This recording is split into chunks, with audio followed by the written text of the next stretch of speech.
Halo teman-teman, perkenalkan nama saya Alimi dengan NIM 23212061.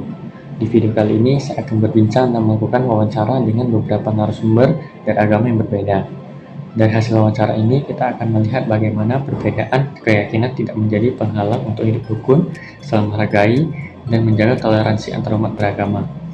Semoga video ini memberikan wawasan baru tentang pentingnya kerukunan dalam kehidupan masyarakat. Selamat menonton. Malam, nama saya Salvanau, berusia 22 tahun, dan saya beragama Kristen Protestan. Selamat sore Pak. Dengan Bapak siapa? Selamat sore, saya dengan umur sembarang mata, umur 58 tahun, bergereja di Gereja Katolik Paroki Pasar 6 Padang Bulan. Perkenalkan, nama saya Jared, saya berusia 21 tahun dan saya beragama Konghucu.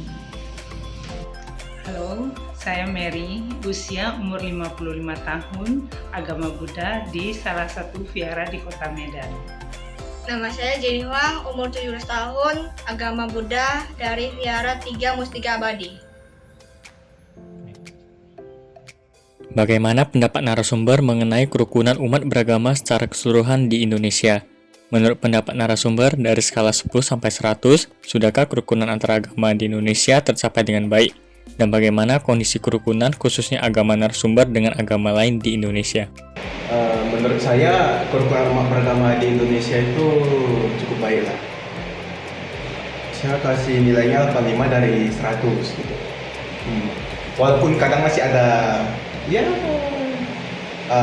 beda pendapat, orang yang berbeda pendapat itu umumnya masyarakat masih bisa hidup rukun dan saling menghargai. Menurut saya sendiri, kerukunan umat beragama di Indonesia belum sepenuhnya baik.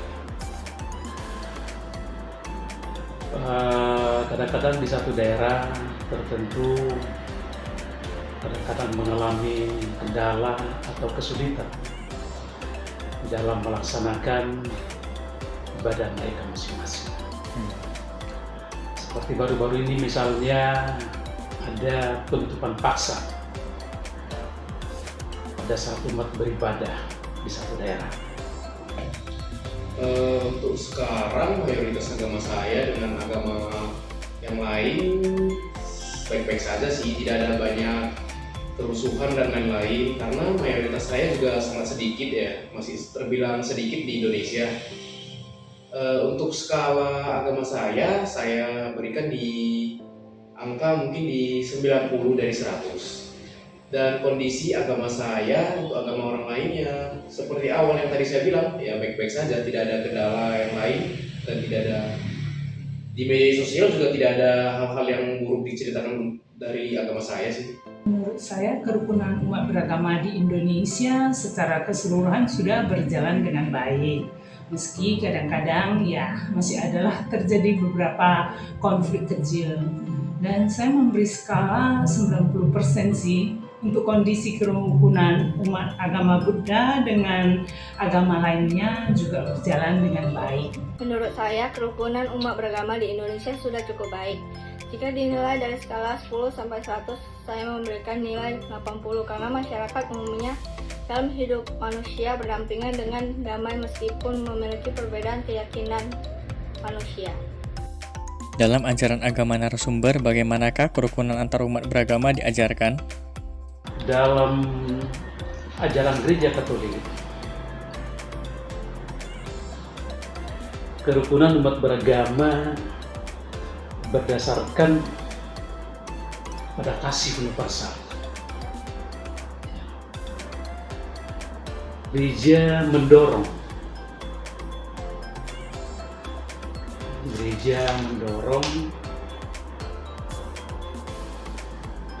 hubungan antar umat beragama, bukan hanya sekedar toleransi pasif, melainkan dialog aktif dan persaudaraan. Dalam ajaran agama saya sih kita diajarkan ya seperti umumnya lah, untuk menghormati yang lain, berbuat baik kepada masyarakat gitu.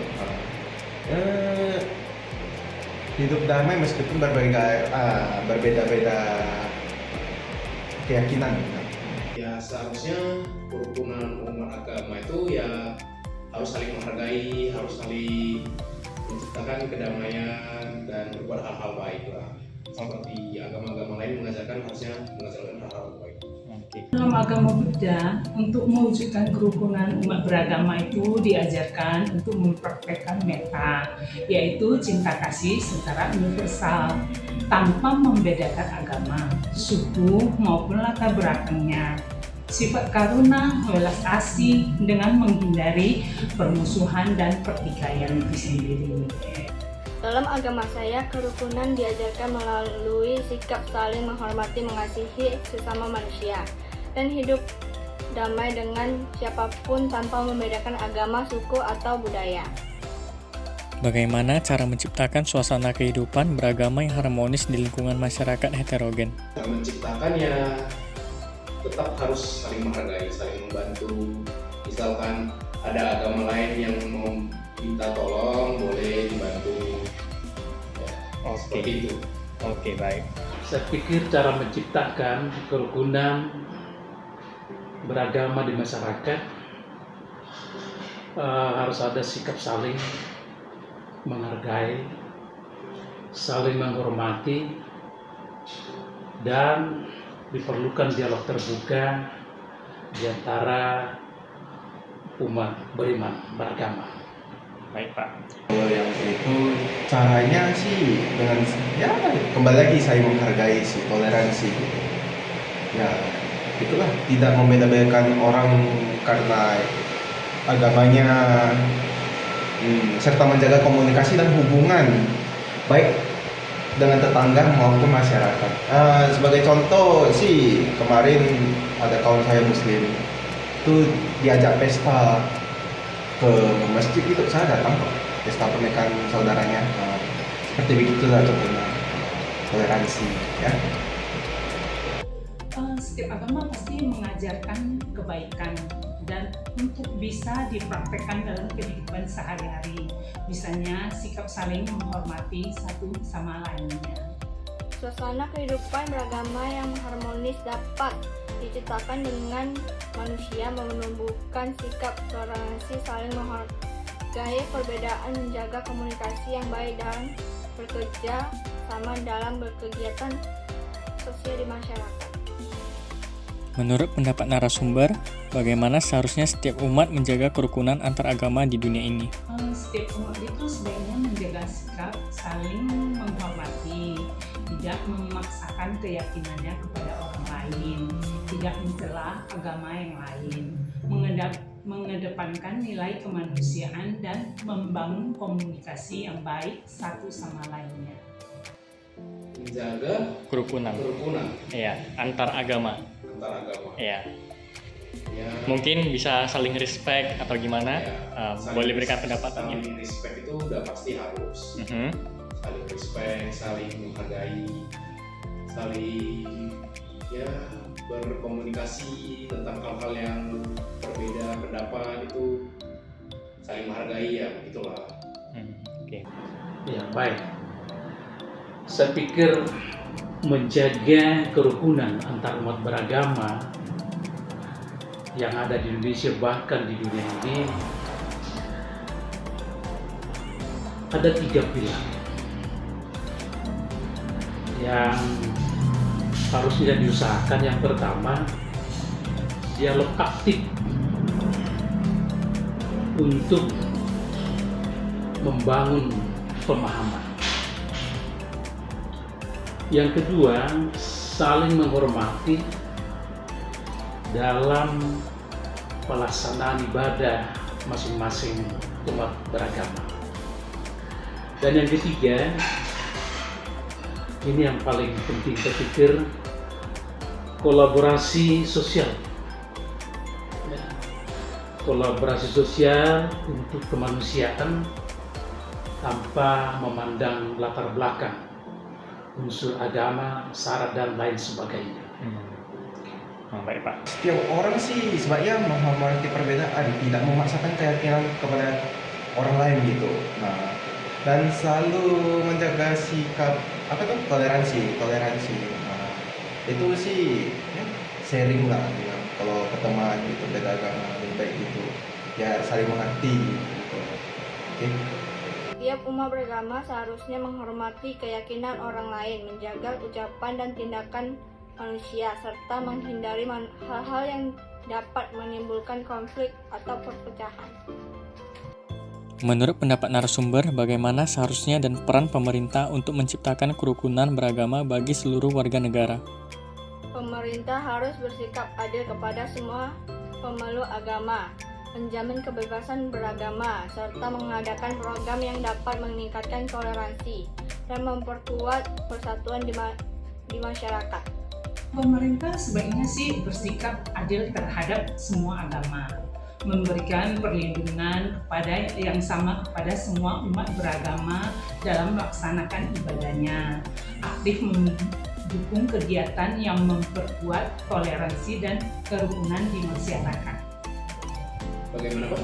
Bagaimana peran pemerintah untuk menciptakan kerukunan beragama bagi seluruh warga negara? Peran pemerintah. Ya, entah mungkin dari segi kebijakan, sistem yang dibangun atau dan sebagainya Itu bisa sudah diberikan. pasti dong dari segi kebijakan, soalnya pemerintah juga ada pasti membuat hukum, membuat peraturan baru.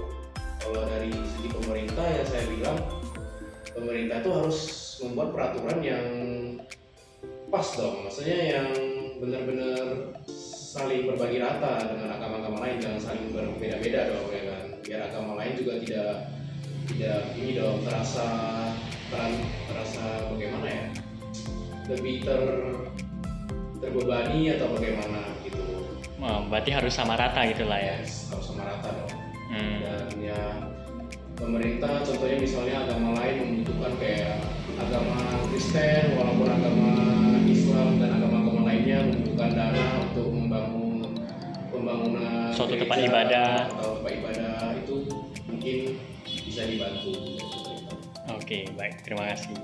Ya, saya pikir peran pemerintah untuk menciptakan kerukunan beragama ini harus jelas. Pemerintah harus hadir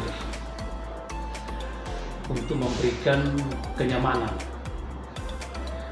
dan memastikan bahwa pemerintah menjamin kebebasan setiap umat beragama di dalam melaksanakan ibadahnya masing-masing.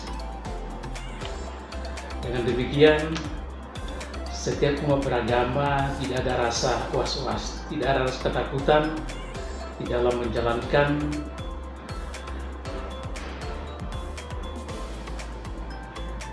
acara ibadahnya.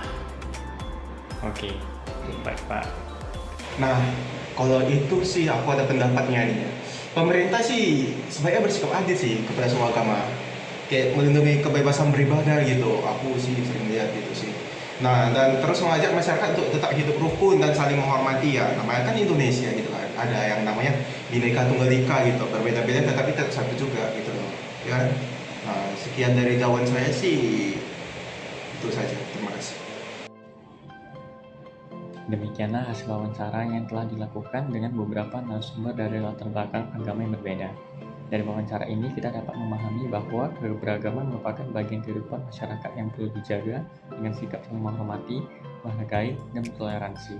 Perbedaan keyakinan bukanlah penghalang untuk menciptakan hubungan yang harmonis, melainkan menjadi kekuatan dalam membangun kerukunan antar umat beragama. Semoga hasil wawancara ini dapat memberikan manfaat dan menambah wawasan bagi kita semua. Terima kasih.